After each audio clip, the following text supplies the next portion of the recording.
verses 29, 30, 31, we see a beautiful exposition of Advaita Vedanta. This is Vedant in practice. This is Vedant on an earthly battlefield.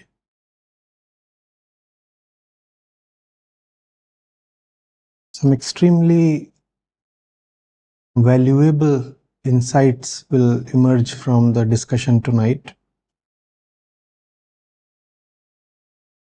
You see, Vedant looks at reality at three levels.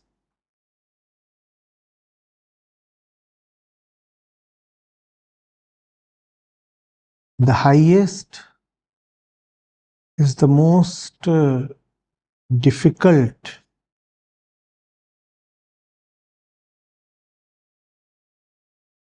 to comprehend for the mind,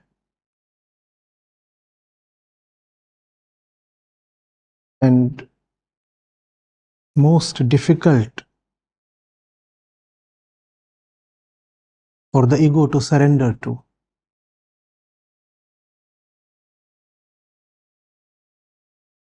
The highest level of reality is no ordinary thing, nor does it demand an ordinary surrender. Surrendering to the highest level involves complete obliteration of the one who is surrendering. Hence, the order of approachability of the three levels is inversely proportional to the truth contained in them. The bottommost is where comfort lies for the ego, but the bottommost is where the truth is present as a mere shadow, as a faint whisper.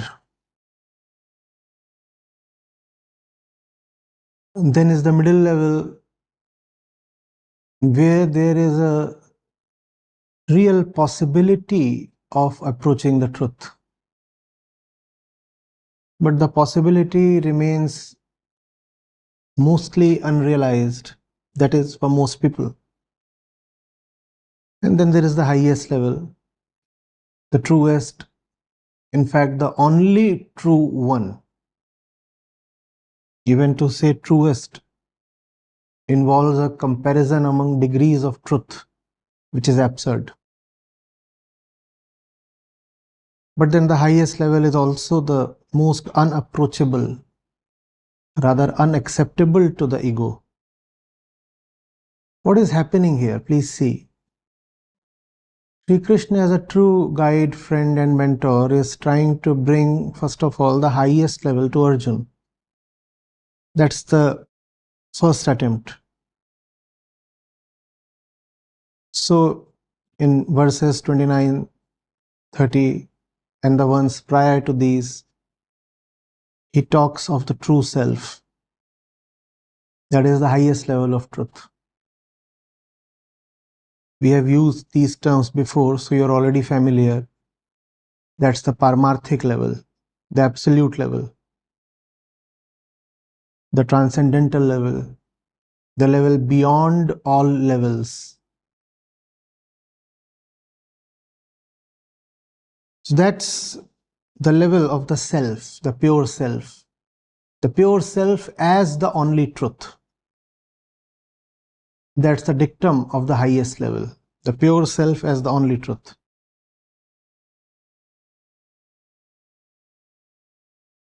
So if somebody is in sorrow,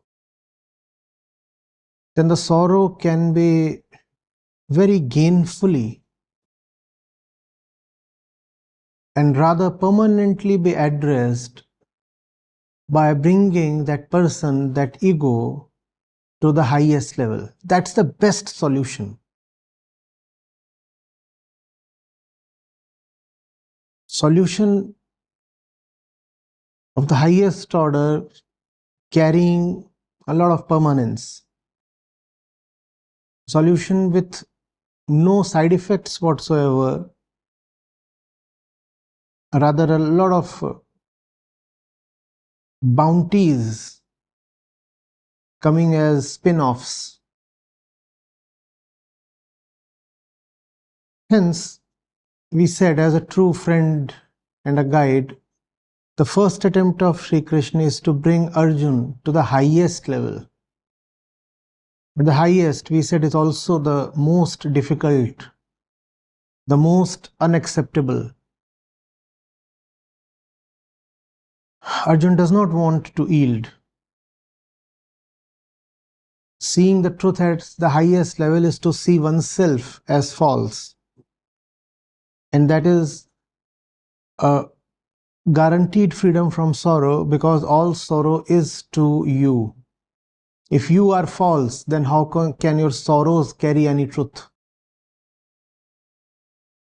The best way to gain freedom from sorrow is to see the sorrowful one, the sorrowing one, the suffering one as fictitious.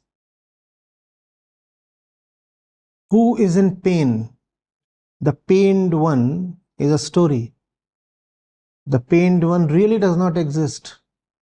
The pained one exists only to himself. The pained one is his own creation. If the pained one is not there, how can pain exist? There has to be somebody to accept the pain, validate the pain. Pain is validated by acting as the one in pain. If the one in pain is gone, where is the pain now? The pain too is gone. So that's how the treatment proceeds at the highest level. The highest level is where the ego is subsumed to the truth. If the ego is not there, who is there to suffer? Hence all suffering is gone. The sufferer comes to the master. The master does not tell him that the suffering is false. The master tells him that the sufferer is false. If the sufferer is false, who is there to receive the suffering? Gone. Game over. So that's the first attempt. That is always the first attempt when the master is capable and the intention is genuine.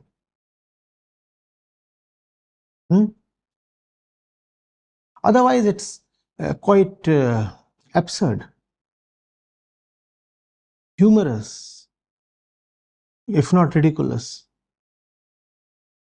You come to me, I am the suffering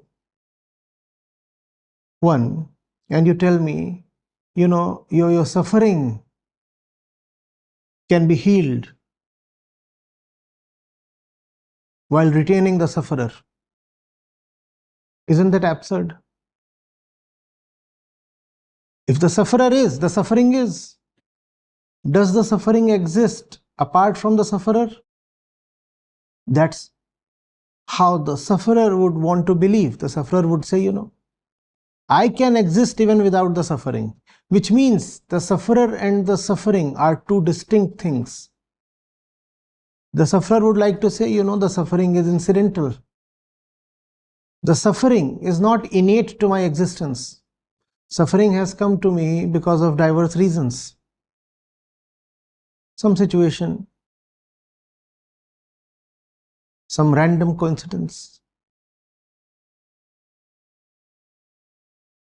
And had the particular event not happened, you wouldn't have found me suffering. So suffering is not something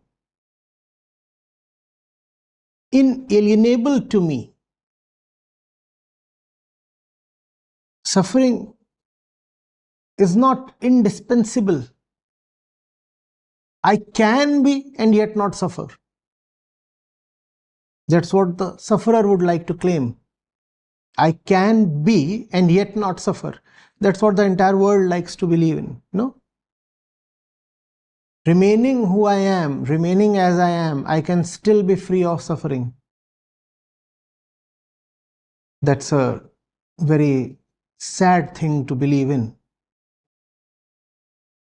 because this belief is at the root of all sadness.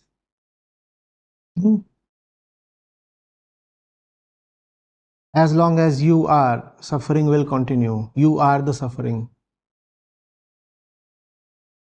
As long as you are, the sickness will continue. You are the sick one, and therefore you are your own sickness.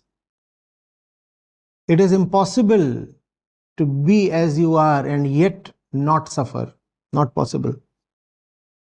So the best treatment, rather the only treatment possible, is at the highest level. What happens at the highest level? The hollowness of the little usual self is displayed. That's the highest level of instruction, the highest level of teaching. The sufferer comes, as Arjun does here, and the teacher shows him, as long as you remain who you are, no help is possible. The good news is, there is no real need to remain as you are, because what you have unnecessarily become is anyway artificial. It's an imposition. It's a borrowed mass. It's something that you have just put upon yourself in long, continuous movements of ignorance. It's not who you are. It's what you have ignorantly become. What you have become is just not your necessity, your identity, your reality. You put it on. You can take it off. Just like clothes. Doffing and donning. If you don it, you can doff it. It's just that you have forgotten that the thing is not yours, that it didn't spring from your insides, that it came to you from outside. You have forgotten that. Things that you do in moments of intoxication, inebriation. Do you remember those things? Do you remember? Can you recall everything that happened last night? Difficult. But things did happen. And you received those things without knowing what you are receiving. No?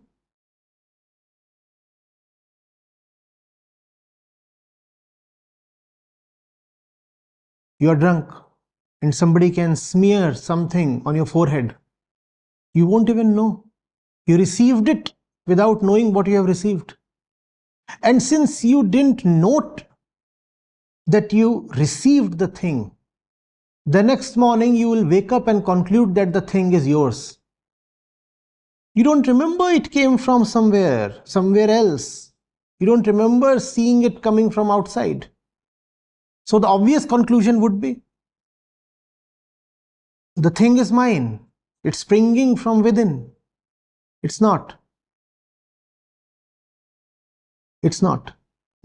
That primitive ignorance is what is called avidya. Primitive ignorance. That's the beginning of everything.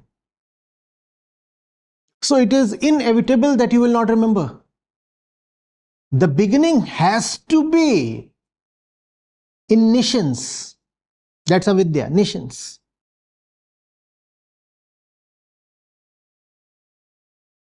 If there is awareness, there will be no beginning. So you cannot be and not be forgetful, at least in the beginning. Not possible. If you are, that means there was a moment of forgetfulness when you came to be. It's not a moment. It's a long spell. It's a spell that runs over your entire life. Lucky is the one who can break out of the spell, the charm, even in the last moment of his life. But even if we don't want to talk of the entire course of one's lifetime, the entire lifespan, yet it has to be acknowledged that the beginning is always in ignorance. Look at something very material. How much do you remember of your early years? How were you as an infant? Can you recall? Very difficult. That's a pointer to how the beginning is. You just don't know what's going on. And yet you have come into being. You come into being without knowing what's going on. Do you remember how it was inside the mother's womb? Any idea? Faintest memory? We won't remember anything probably even from our first 2 years. The mother's womb is too much to ask for. Any memory from your first 2 years? No. So that's how you begin. If the ignorance is so deep that even the first 2 years or even 3 years are not remembered, think of the depth of ignorance when you were in the womb. Or think of the depth of ignorance when you were not even in the womb. Life does not suddenly begin at a moment, right? If you are alive today, we say you were alive when you were 2-year-old. If you are alive after you were born, we say you were alive when you were in the womb. And if you were alive in the womb, surely you were alive even before that, though it's convenient to assume that you are not. In the UK, for example, they allow embryos to be harvested for research, provided the embryos are not allowed to live beyond 14 days. Some kind of arbitrary assumption. They say after 14 days, it is possible that they will gain life. So if the experiment continues even after 14 days, then it means that you are experimenting with a living being. So arbitrarily, they have said till 14 days is fine. Till 14 days is fine, you are non-living. And we can experiment with non-living things. But after 14 days, probably life has come. From where will life come? If it is alive, it is always alive. If it is not, it would never be. But that's a very tricky question to handle, no? What is life? What to call as living and what to call as non-living? Because if you go deeply, sufficiently deeply into that question, you might come to see that you are not alive at all. So we don't want to go into that question. So we want to have some convenient assumptions. One of those is this. Similarly, the whole thing around the abortion debate. When can we call the fetus as living?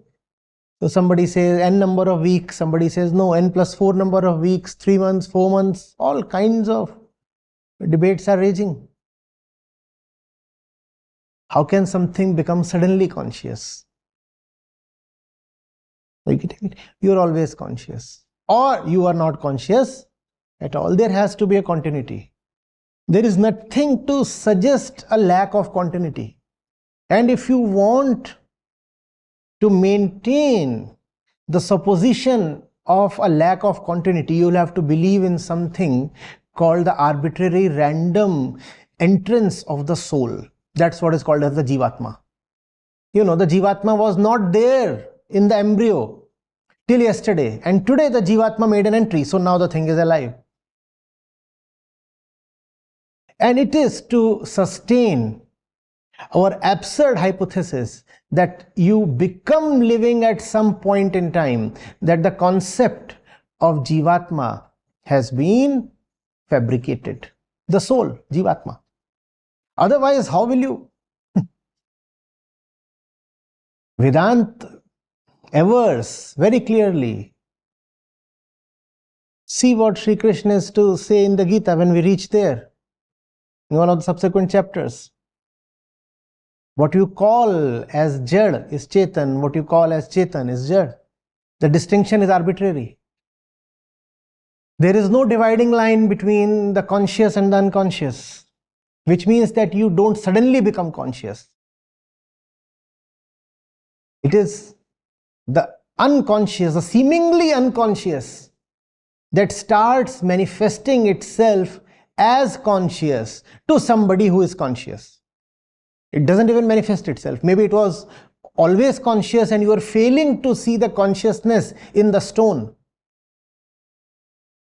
So from your point of view, when you are able to see that the little plant's roots have broken through the surface of the stone and a little flower is showing up, then you say, the bloom.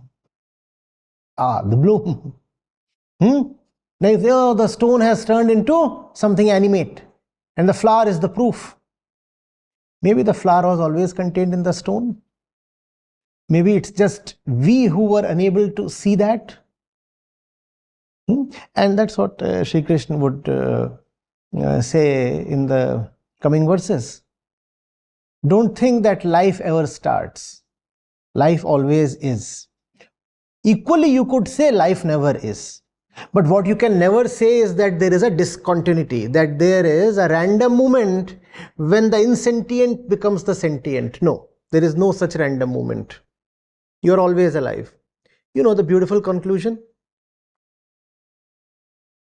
There is a thing called death. If you can just let go of the notion that you were born one particular day, you become immortal. And besides that, there is no route to immortality. To become immortal, rather, to see that you are immortal, you will have to see that you are never born. The one who is never born becomes free of death. Only the one who is never born will never die. Are you getting it? Now, this is the highest level of relief from suffering, the paramarthic level, the transcendental level. But to accept the bounties at this level, the bliss at this level, you have to make one simple submission. Sir, I agree that I am not alive. Most people would rather die than not be alive. Figure out what that means.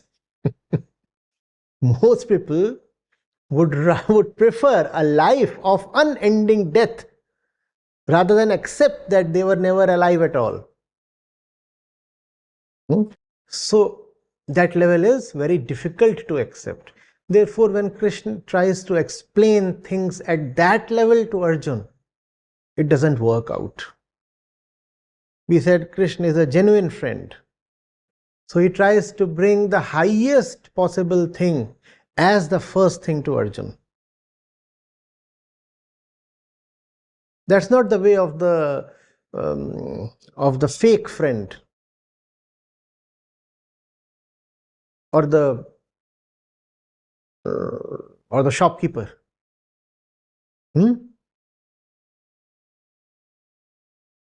Don't we know that the bad note puts the good note out of circulation? Have you not heard of that? What is it that you first want to pass off in a commercial transaction? The bad note.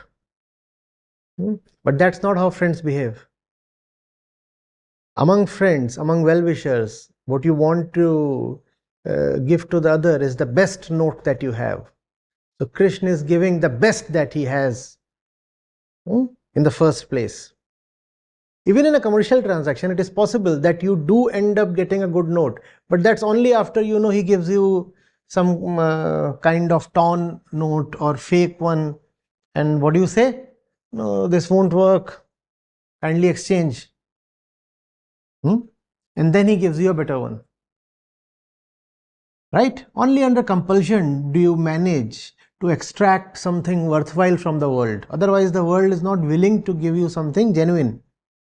Krishna is not like that. His first attempt is to give the best thing to Arjuna.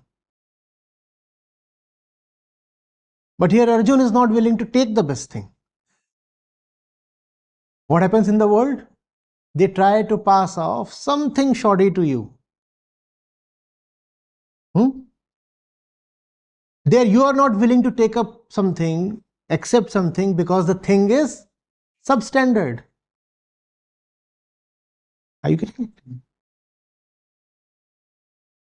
Here something opposite is happening. Here Krishna is trying to give the best to Arjuna, and Arjuna is not willing to take it exactly because the thing is beyond Arjuna's level. The thing is just too good for Arjuna. Arjuna is saying, this is like, give me something that matches my level. What you are telling me is beyond me to accept.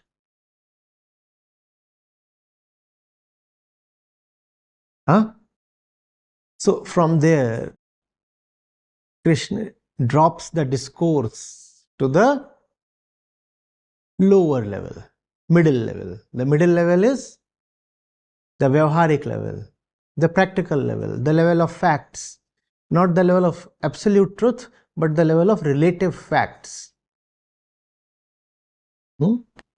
This too is not that deplorable a level if you can stay with the facts continuously.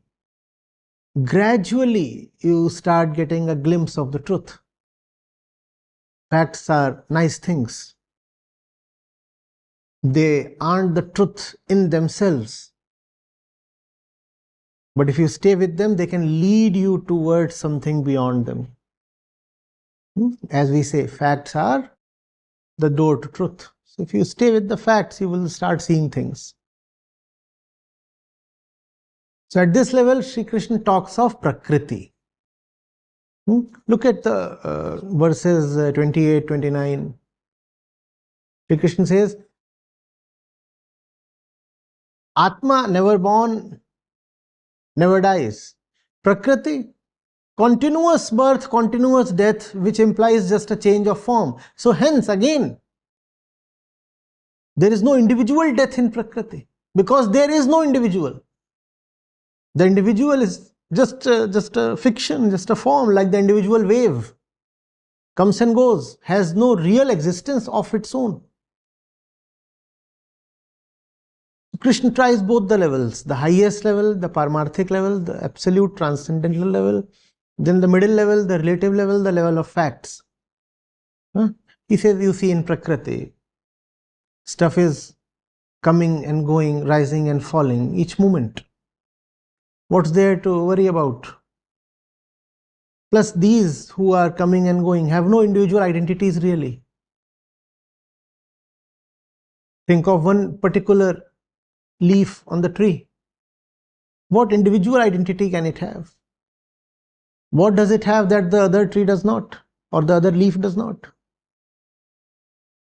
So it grows, attains maturity, falls, and it leaves behind so much that looks exactly like itself.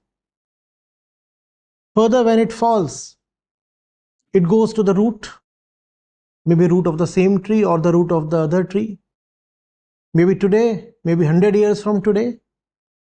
And then it slowly grows into some other leaf, and then it again falls. So again, there is nothing to mourn here. Sorrow is unfounded. At the highest level, suffering is unfounded because the sufferer does not exist. At the middle level, suffering is unfounded because the sufferer continuously exists. Please understand. So even if you can honestly stay at the level of facts, you will find freedom from suffering. At the level of truth, there is no suffering because there is no one to suffer. Never born, has never gone. At the middle level, there is no individuality. You are there, he is there, and you are gone. What is gone? Nothing special. Anybody, anything who exists other than you, besides you, is much the same as you. No uniqueness has been lost. We all are brothers, not just figuratively, but actually, literally, biologically. We all are descendants of the same first cell. And information is flowing continuously from there till your body. It's a continuous flow of information. And that same information is present in some other body as well. Because ultimately everything can be traced back to the first cell.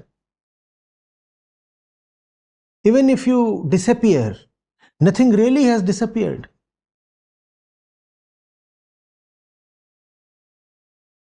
You know, there is a very minuscule chance that even if an entire species has disappeared, just by way of random evolution, the species can return. It may take millions, billions of years, but there is a non-zero probability. Are you getting it? So even if you go, what uniqueness, what speciality has really gone? Nothing. It is just the individual ego that looks at itself as special. Otherwise, there is nothing called the individual as such.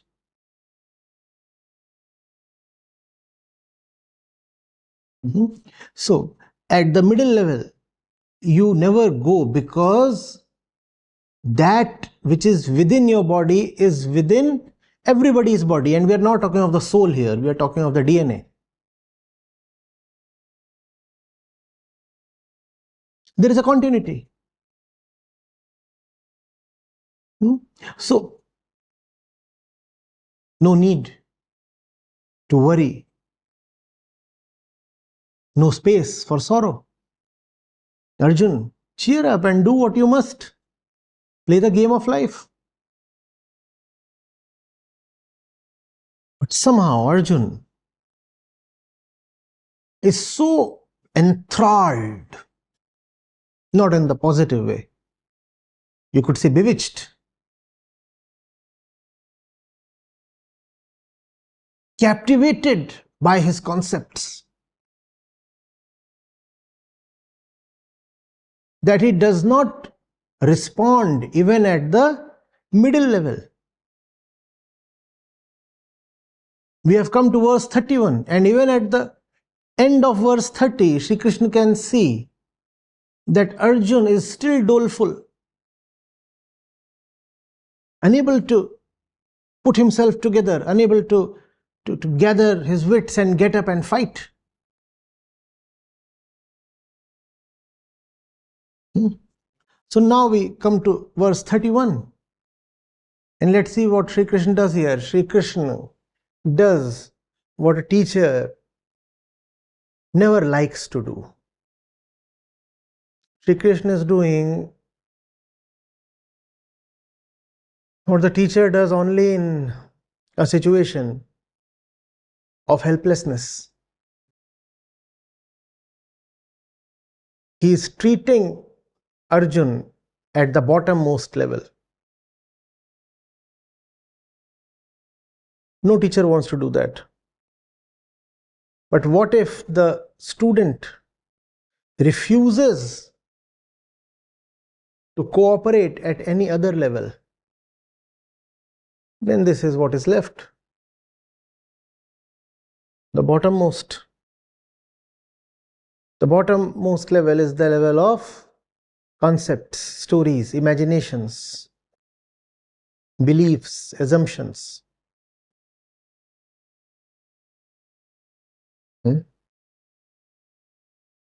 Just fiction.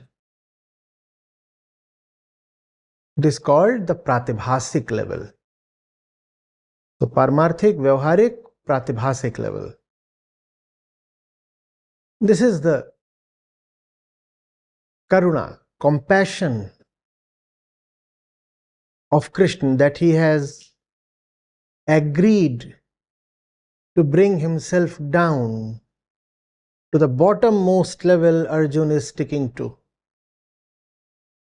He is saying, Arjun, you are refusing to rise to my level. You are refusing to rise even to the level of facts. So fine. Like a true friend, I'll come to the place where you are. And this is where Arjun is. At the level of imaginations, stories, fiction, belief. At this level, Sri Krishna says, fine. If I can still get him to break his stupor and get up and fight, maybe I'll have another chance.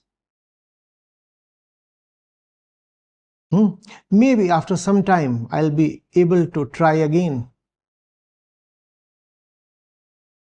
But let me get him going in whichever way possible, at whatever cost. Because there is definitely a heavy cost attached to operating at the lowest level. Krishna says, fine, let's bear that cost. Let's bear that cost, because the first two attempts have failed. Arjuna is not responding. There is no choice left. What is it that he says to Arjuna now? He says, Arjun, you are a Kṣatriya. At the topmost level, who is Arjun? Pure self, Atma. Arjun says, no, no, no. What is Atma? It terrifies me. At the middle level, who is Arjun? Prakriti. The continuous flux of Prakriti. Arjun says, no, no, no. I am not a continuous flow. I am just a particular individual special drop. Arjun refuses to buy even the middle level. So Krishna finally descends to the bottommost point and says, Arjun, you are a Kshatriya, right? To this you will agree. And of course, this is something Arjun cannot refute, because he himself has admitted in chapter 1 that I am very particular about Kshatriya Dharma and what will happen to all the Kshatriya women once the men are killed. So now Arjun can't backtrack. He has already avowed his Kshatriya identity. So Krishna picks on that and says, you are Kshatriya, right? And what should a Kshatriya do? Fight. So you fight. You will not fight as the true self. You don't want to fight as purposeless Prakriti either. So fight as a Kshatriya. But fight, do fight. It's not so easy to get Arjun going. Pretty tough nut to crack. He won't acquiesce even after this. But what's very remarkable about this is the willingness of the teacher to stoop to the level of the student.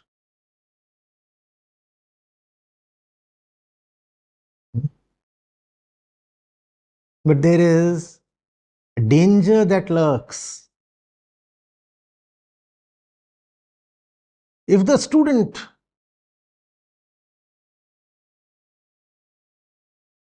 is cunning enough, sharp not in the sense of being discreet, sharp in the sense of self-preservation.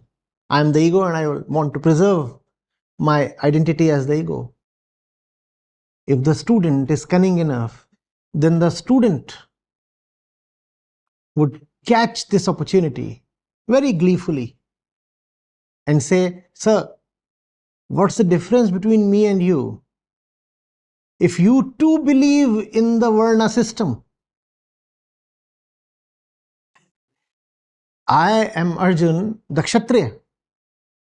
I believe in the Varna Vyavastha, the Varna system. And here you are telling me to fight because I am a Kṣatriya, which proves that you too believe in the Varna system, which means you are much the same as I am. And if the two of us are so alike, how can you be the teacher? If you and me are much on the same level, then let me do as I please. Because anyway, both of us belong to the same level, you see. If both of us belong to the same level, then we are equals. And if we are equals, who are you to tell me to do this or not to do that? Then I'll do as I wish to. And that has always happened. Out of his love and compassion, the teacher drops to a very lowly level, a level that does not behove the teacher, a level that some part of the teacher would probably be ashamed of. The student makes the teacher do unmentionable things. And when the teacher is found doing those things, then the student says, "Hey, look at yourself, see, just look at yourself. What a fallen wreck you are. See what you are doing." What the student does not realize is that the teacher has brought himself down to do all those things for the sake of the student. Otherwise, why would the teacher do all those things? And that has happened in this case also. This particular verse is one of the verses that are very frequently quoted to prove that Sri Krishna is casteist. Especially in the modern discourse on caste, verse 2.31 is often used as ammunition. You see, Sri Krishna is telling Arjun, you are a Kshatriya, so you should fight. So he will tell the other castes too what they should do. Caste and Varna are not exactly synonymous, but more or less. See, does not Krishna believe in the Varna system? Verse 2.31 is the proof. How can Krishna believe in Arjun's Kshatriya identity when he says vehemently, repeatedly, that all identities are false? Let alone being a Kshatriya, Arjun really is being told that you are not even a body, not even a person. If Arjun is not even a person, how can Arjun be a Kshatriya? But we cast aspersions on Krishna. We say, this verse is the proof that Bhagavad Gita is responsible, at least partially, for some of the casteism that grips the Hindu society.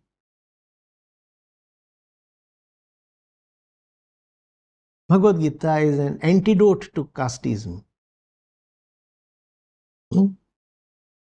Whatever you think of, you're not that. You're not man, you're not woman, you're not young, you're not old, you're not Brahmin, you're not Kshatriya, you're not Shudra. You're not good, you're not bad.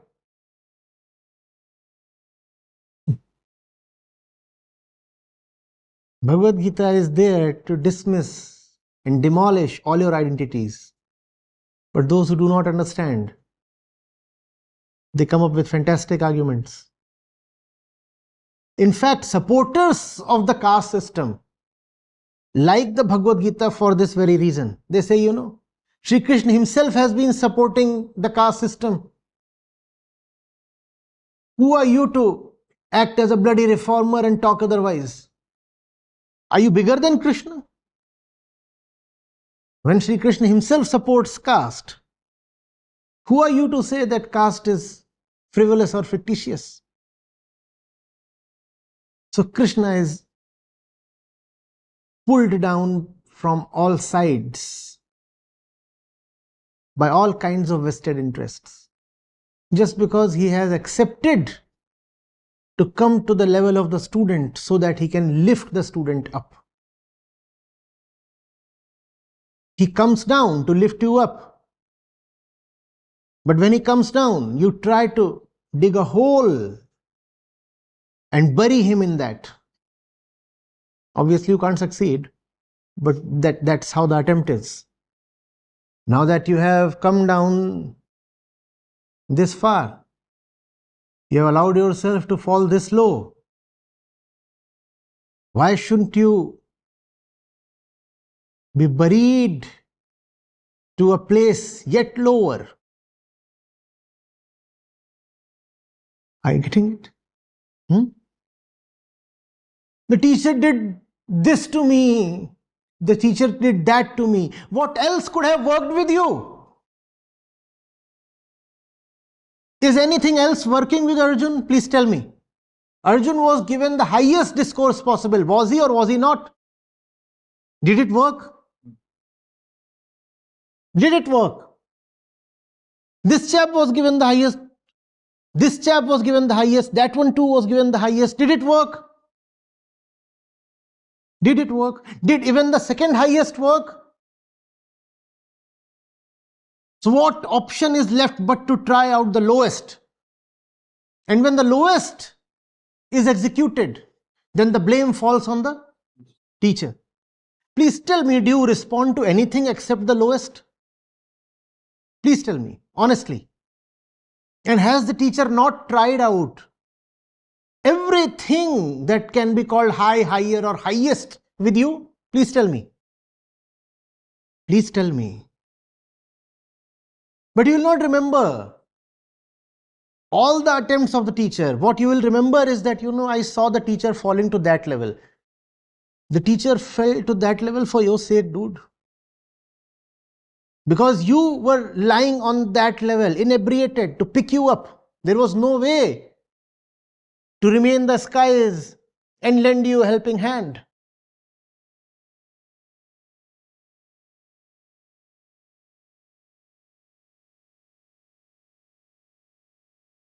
Before you remember the teacher at the lowest level, try also to recall how much the teacher tried at higher levels. Have some empathy. See how you foiled all his attempts. See how mercilessly you kept refuting and blocking him. To many, Krishna is a god here. Verily, Swayam Bhagwan is talking in the Bhagavad Gita. To me, his glory lies in the fact that he is struggling. He is badly struggling. As we said, Arjuna is a real tough nut. And what I am saying is proved by the fact, if we can call these things as facts, that even after the 700 verses, Arjuna has still not understood. There is a later conversation between Krishna and Arjuna. After the war, Arjuna says, I have forgotten everything that you told in the Gita. In fact, I never understood in the first place. And now is the time Krishna rebukes Arjuna heartily. He couldn't do that in the course of the Gita because the matter was a bit sensitive. Arjuna might have run away. So Krishna remained solemn and sober. But after the war, he puts Arjuna to the sword. He says, you come here. 700 verses. And you learnt nothing. And after that, he repeats the lesson of the Gita to Arjuna.